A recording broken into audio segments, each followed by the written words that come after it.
some more geophysics was done, and then eventually in 2003 I was commissioned to come out here and do what we call an evaluation excavation, which is where we use trenches across these known anomalies that are showing on the geophysics. And what we found was areas of this Fogou, roofless, largely roofless, and we looked at parts of the ditch, and we looked at an anomaly outside the ditch which turned out to be a Bronze Age roundhouse. And Carl has, in that blue gazebo there, has a number of the Bronze Age finds from there. We set up Meneage Archaeology Group in 2008 to carry on the work there. There's a lot we don't know about these sites because they're probably all used in slightly different ways. This panel tells us a bit more about the Fogou passage.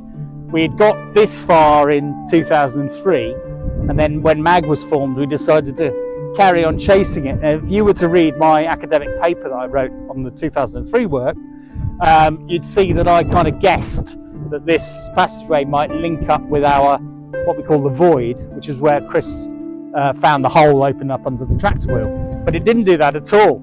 I was completely wrong. It does a right angle, heads off in that direction towards our environmental sample buckets.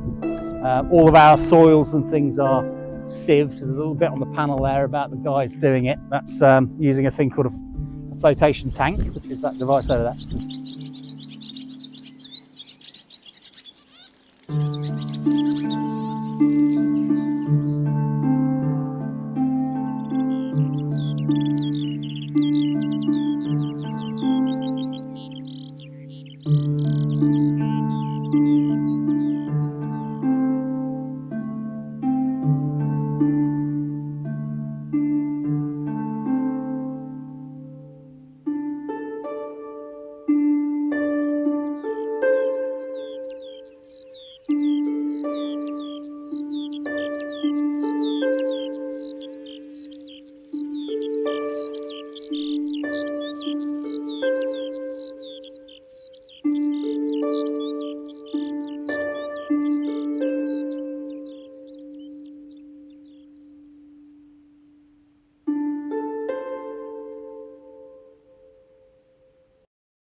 But yeah, that was it because you can find so much flint pebbles along Lowland Beach, like White Beach.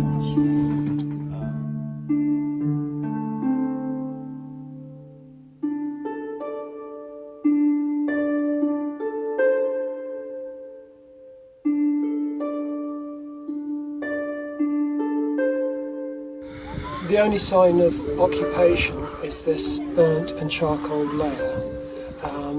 There have been no finds in here at all, nothing on the base. Next to the charcoal layer here was a very big sharpening stone. So obviously the ditch, the cave had been infilled, and then there was industrial process possibly going on here because you've got burnt soil. So there's something to do with burning a quite intense fire for a short period of time and a sharpening stone.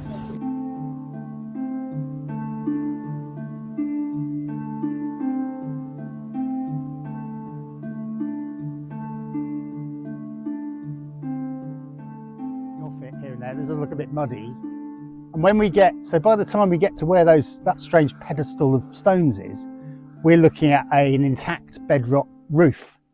Not this curve. It's bedrock, but it's that horrible broken stuff. Yeah, that curve, exactly. And this is in situ wall. That's in situ wall. So was this a dome curved space, or was that just part Well, of it may have been originally, yeah, and then it just, perhaps they took it too close to the surface and it just got weak. Yeah. And then collapsed and then created, of course, a hole to access the void with, which is what may have alarmed Pole Wheel and Orlays and so on. Hence the fill. Enough for them to block it up. Because there was speculation about whether it turned, was there a Yeah, side? and we know it doesn't now. You can see quite clearly behind those stones, it just basically runs around Well, to good. you. I didn't put that bit in the reconstruction, so I don't have to fix that part.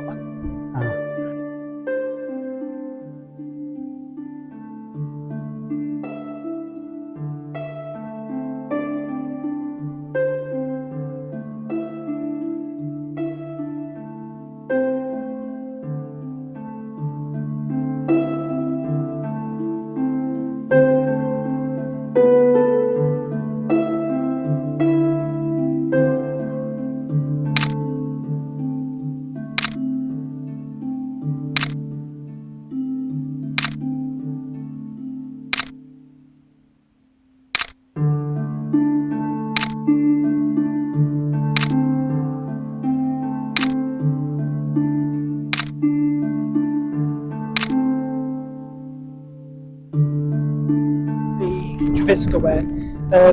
As you know, we had that very big pot almost 10-15 years ago, but it now looks like we've got probably 5 or 6 vessels of similar dimensions as well.